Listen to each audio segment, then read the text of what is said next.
다 읽으셨어요? 예, 버가모는 지리적으로나 상업적으로 별로 중요한 도시는 아니었어요. 근데 여기 한 가지 굉장히 중요한 거는 도서관이 하나 있었는데 이게 양피에다 쓴 스크롤이죠. 그게 여기에 20만 개나 있었어요. 그게 전부 다 뭐에 관한 거겠어요? 안에서 이교도들에 관한 이야기들이에요. 황제 숭배를 위해서 사원들이 즐비했고 이교도 사원들을 도와줄 즐비해 있었어요. 그렇기 때문에 이 안에는 뭐예요? 이만큼 이런 도서관이 있다는 것은 이 안에 이단들이 성행하고 또 그런 가르침들이 굉장히 성행했을 거라 보죠. 그죠? 예수님이 어떤 모습으로 나타나세요? 예수님이 그 입에서 좌우에 날선 검이 나오는 바로 말씀을 가지신 그분으로 표현되어 나오는 거예요. 좌우에 날선 검을 가지신 이가 가라사대 그런 거예요. 그 안에 이 교회의 가장 중요한 문제는 이게 거짓 가르침과의 싸움이라는 걸 볼 수 있는 거예요. 안티파스 여기에 핍박도 있었어요. 그 안티파스라는 이 안디바라는 사람은 전성에 하면 노까마에서 이렇게 구워가지고 그래 죽였어요. 이럴 때도 잘 견뎠어요. 그래서 핍박은 잘 견뎠는데 고만 거짓 가르침에 이게 자꾸 이렇게 넘어가게 되는 거예요. 그래서 발람의 교훈, 이게 발람의 교훈이라고 하면 민수기 우리 31장 16절에 보면은 발람 발락 이야기는 이게 뭘 의미하느냐면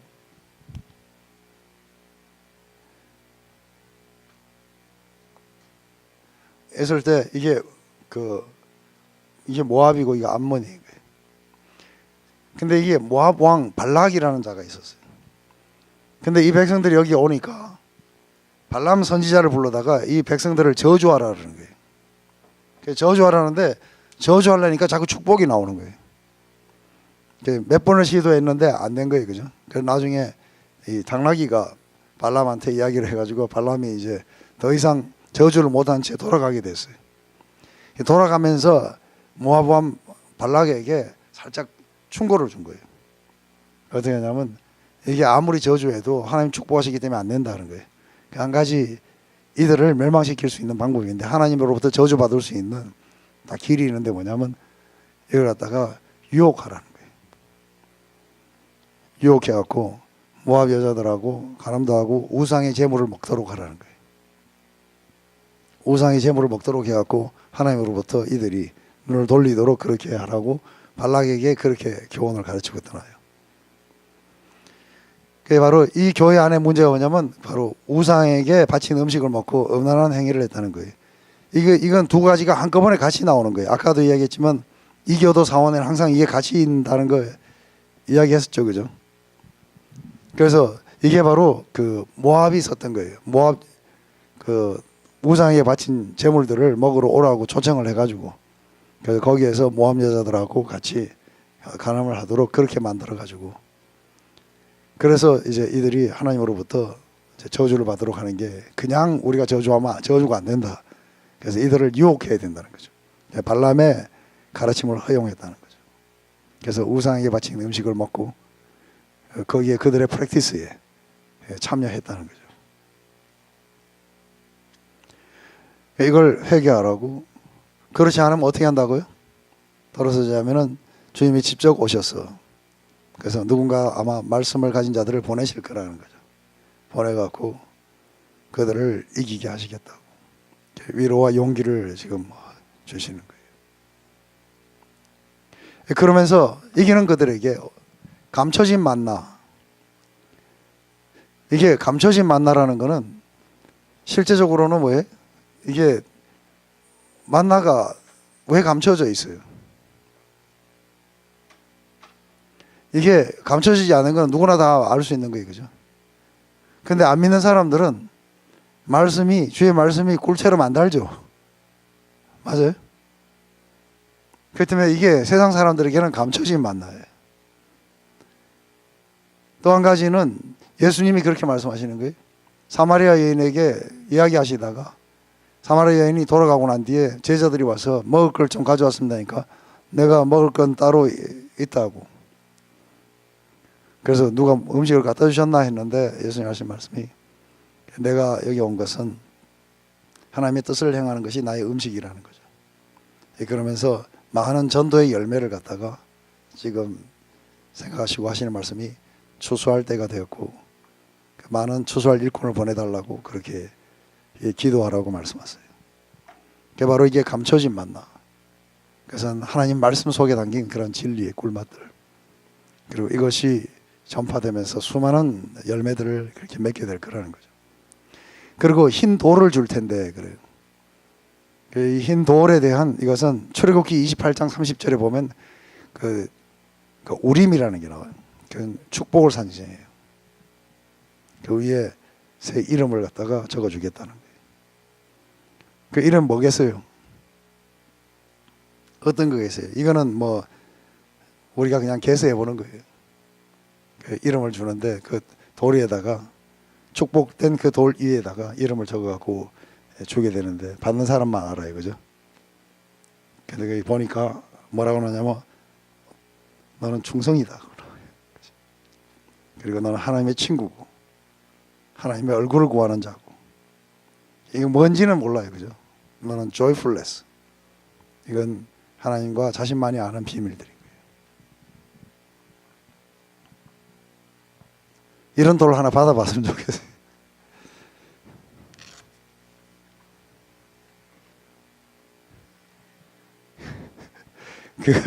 아까 그 바닷가에서 가져온 돌이 여기다 이름을 좀 써가지고 주면 좋을 텐데.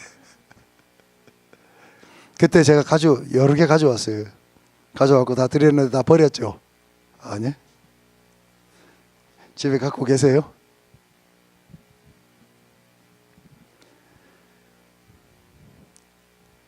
우리 하나만 더 할까요? 좀 빨리 하면은, 왜냐하면 이 교회들은 빨리빨리 지나갈 수 있어요. 두아디라 교회 한번 읽어보세요. 이게 좀 작은 교회인데 굉장히 긴 말씀이 주어질 거예요. 이 두아디라 교회, 이 두아디라 교회는 여기서 사도 바울이 최초로 빌립보로 넘어갔을 때 그때 거기는 회당이 없었어요. 그래서 기도처를 찾기 위해서 강가로 나갔다가 어떤 여자를 만나요. 그 여자 이름이 뭐예요? 루디아. 루디아인데 루디아가 뭐 하는 장사하는 여자예요?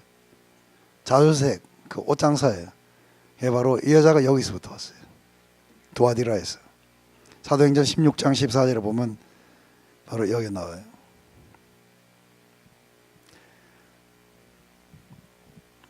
근데 여기도 그러니까 이 교회도 아까 동일하게 거짓 가르침에 희생되고 있는 거예요. 그래서 그 눈이 불꽃 같고 이것은 우리를 갖다가 정화시키시는 거예요, 그죠? 그리고 그 발이 빛난 주석 같은 하나님의 아들, 아주 온 세상을 통치하시는 하나님의 아들의 메저스티한 그런 표현을 하는 거예요. 그가 칭찬 릴레이가 계속 나와요, 맞아요?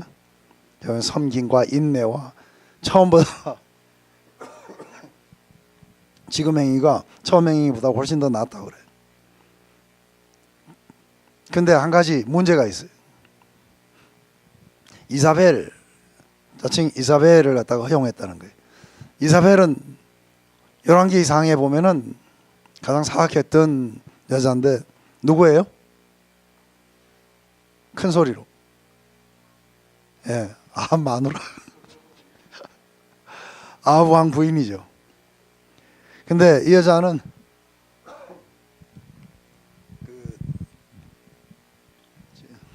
성경 안에서 나온 건 두로 시돈에서 온 거예요. 그래서 페니키아에서 온 여자로 바알 월십을 이제 주도했던 여자죠. 그래서 우리 엘리야 선지자가 바로 싸웠던 여자가 바로 이 여자인 거예요. 그래서 엘리야도 이렇게 물러나가지고 도망갈 정도로 아주 대단한 여자였어요. 그리고 아주 부도덕한, 이것은 여러분 유명한 포도원 이야기 나오는 거 알아요? 무슨 포도원? 누구의 포도원? 이게 왕은 멍청해요. 그래서 자기 이렇게 왕궁 옆에 보니까 포도원이 하나 있는데 주인이 나봇이에요. 나봇의 포도원이에요. 저거 뺏으려고 그러는데 이놈이 안 파는 거예요. 그래서 혼자서 근심하고 있는데 여자가 와갖고 뭐 때문에 그러냐니까 얘가 안 판다는 거예요. 내가 해줄 테니까 걱정하지 말라고. 그래서 사람들을 시켜갖고 이 나봇을 막 이렇게 올려가지고 마치 역모하는 것처럼 해가지고 그래갖고 이걸 죽여버렸어요. 그리고 이제 철이 됐으니 이제 가지시오. 이래가지고 이제 그걸 갖는 거예요.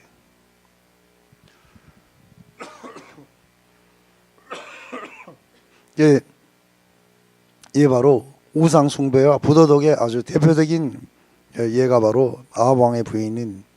그래서 하나님이 엘리야를 보내갖고 내가 너를 어떻게 처벌하는지 보라고 하니까 아합이 회개를 했어요. 회개를 해갖고 하나님이 내리시기로 했던 그런 모든 처벌들을 안 내리시게 돼요. 고린도 교회도 비슷했어요. 우상은 아무것도 아니다. 이래가지고 우상의 집에 들어가서 다 하나님이 주신 거니까 마음대로 먹을 수 있다. 그래서 옳다, 네 지식은 옳은데 그 네 지식으로 믿음이 연약한 자들을 망하게 하는구나. 그래서 이러한 지식을 가지고 들어가가지고 그러면서 우상의 재물을 먹게 되면서 차츰차츰 우상 숭배에 빠지게 돼요. 이게 바로 이 두아디라 교회의 문제였던 거예요. 그러면서 이사벨의 그런 교훈, 이것을 갖다가 받아들였다는 것이죠. 시간을 주어서 고치라고 했는데 안 고쳤다는 거예요. 시간을 줘서 그렇게, 아마 내가 생각했을 때 그러니까 이런 거였던 것 같아요. 우리 교회 안에 그러니까 누구 한 사람이 우리 목수가 저 절에 가면은 요새 산나물 나오는 계절이고 근데 아주 그게 맛있다고 가자고 몇 사람 하는데 그 절에 나오는 음식인데 가도 됩니까? 에이, 그 아무것도 아니야. 우리 하나님을 섬기는데 이러면서 데리고 가가지고 한번 이 사람들 하는 걸 따라 해볼까? 이러면서 이제 108번 절도 해보고 이러면서 차츰차츰 그렇게 했는데 바로 그 사람에게 하지 말라고 경고했는데 안 하고 계속 했다는 거예요. 그래서 여기서 나오는 간음이나 뭐나 이런 모든 이야기들은 다 하나님을 믿으면서 우상도 섬기고 하는 이 두 가지를 다 하는 걸 간음이라 그래요. 그래서 그녀를 따르는 어린아이들도 그녀 어린이를 다 죽일 것이며 이런 거는 그러니까 그 가르침을 따라서 실제로 그렇게 프랙티스에 가는 사람들을 이야기하는 거예요. 그 가르침을 받아들이고 그리고 하나님을 아예 떠나서 뭐 그쪽에 사는 사람들은 가늠하는 사람들 아니죠, 그죠? 우리 절에 계신 손님들은 가늠하는 자들이 아닌 거예요. 근데 4월 초팔일 날은 절에 가고 크리스마스 때는 여기 오는 사람들 이런 사람들 보고 가늠하는 자들이라는 거예요. 그녀의 가르침을 받아들이고 따르는 자들을 처벌하시겠다고 말씀하시죠. 그러면서 이기는 자들에게는 만국을 다스리는 권세를 주시는데 뭘로 다스려요? 철장으로. 이거는 시편 2편 9편과 에레미야서 51장 20절에 보면은 만국을 철장으로 다스리는. 그러면서 또 주는 게 뭐예요? 주시는 게 새벽별인 거예요. 모닝스타. 그 모닝스타는 이게 이제 소장으로 이렇게 진급시켜 준다는 게 아니고 이 22장 16절에 보면은 예수님 자신을 새벽별이라고 그렇게 말씀하세요. 그래서 시편 2편 9절에 나오는 만국을 철장으로 다스리는 이것도 다 예수님에 관한 얘기예요. 예, 바로 예수님과 함께 같이 통치하고 예수님과 함께 같이 거하는 자들은 에레미야는 뭐예요? 네가 말하는 것에 따라서 한 나라가 무너지고 한 나라가 서고 그렇게 될 거라고. 예, 내가 너의 네 입에서 나오는 그런 말로 한 나라를 무너뜨리고 한 나라를 세우고 하는 그런 어떤 권세를 줄 것이라고 하는 거죠. 예, 주님의 그 권세를 우리 가운데 주시겠다는 거죠. 그리고 영원히 그분과 함께 다스리는 그걸 주신 거죠.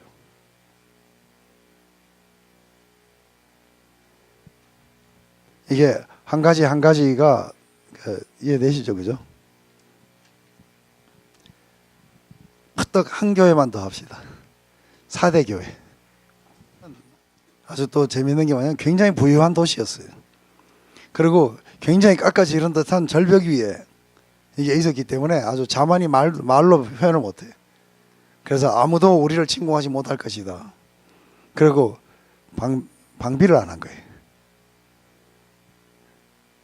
쉽게 돈을 벌고 그 결과 어떻게 되냐면은 이게 부유한 도시였기 때문에 침공을 여러 번 받았는데 거의 대부분이 자기들이 특별한 요새 위에 세워졌다고 자만하다가 밤에 올라와갖고 쳐들어오니까 아무도 안 지켰어요.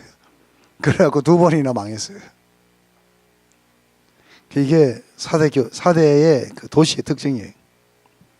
하나님의 7영과 7별을 가시니 안에 그 사자를 그들의 손에 쥐시고 그리고 그 온전한 하나님의 성령으로 하시는 분이 말씀하시는 거예요. 너가 살았으나 실제로는 죽었다는 거예요. 지금 막 그렇게 하지만 방비가 허술하기 때문에 이게 언제 무너질지 아주 촉각을 다투고 있는 거예요. 그래서 행위 온전한 거 찾아보기 어려운 거예요. 그래서 안에서 제일 주님이 말씀하신 게 뭐예요? 이게 잠자고 있는 교회인 거예요. 그래서 우리 10처녀 이야기 나오죠, 그죠? 5처녀는 기름도 예비 안 하고 뭐 언제 오시겠냐 하고 그냥 그렇게 살았던 거예요. 그 뭐라 하냐면 지금 밤에 지금 쳐들어오고 있다는 거예요. 쳐들어오고 있는데 교회는 모르고 있어요. Wake up! 그러는 거예요. 깨어라고 하는 거죠. 깨어나라고.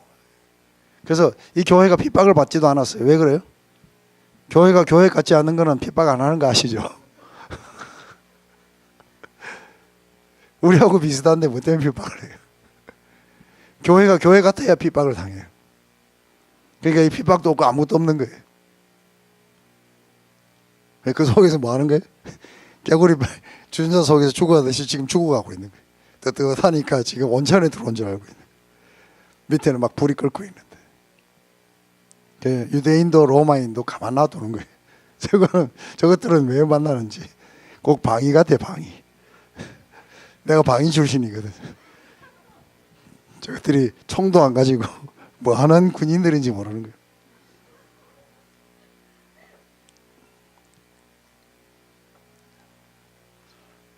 그렇기 때문에 기억하면서 너희들이 복음을 어떻게 받아들이는지 기억하고 생각해내라는 거예요. 왜냐하면 주님이 도적같이 오시겠다는 거예요. 그게 마치 이 도시가 2번이나 밤에 야간 공격을 당해가지고 그렇게 하고 무너졌어요. 그걸 상기시켜주면서 예수님이 다른 데도 말씀하시죠. 마태복음 24장 43절도, 데살로니가 전서 5장 2절, 베드로서 3장 10절에서도 내가 도적같이 너에게 임하겠다. 이것은 전혀 기대하지 못했던 그 시간에 주님이 임하시겠다는 거예요. 그러니까 깨어나라는 거예요. 내가서 너희들이 처음 어떻게 그걸 받았는지. 그러면서 한 가지 그래도 그 은혜로 이렇게 남은 자들이 있어요. 흰 옷을 입고 더럽히지 않은 자 몇 명을 나와 함께 다니게 될 거라는 거예요. 이건 세속에 아직 물들지 않고 살아있는 사람이 몇 명이 있다는 거죠. 주님과 동행하는 자들. 그런 자들 앞에 내가 하나님 앞에 천사들 앞에서 저들을 시인할 것이라고. 이거 주님이 누가복음에서 말씀하신 거죠, 그죠? 누가복음 12장 8절 9절에서 거기에서는 그분을 부인하는 자들도 주님도 부인하시겠다고요. 이게 연구해 보니까 재밌죠. 그 도시가 어떻게 됐는 거요? 거기에 맞춰 가지고 말씀하시고 그것 때문에 그 교회들이 당하는 그런 고통도 또 그러니까 그들의 연약한 점도 비슷비슷해요.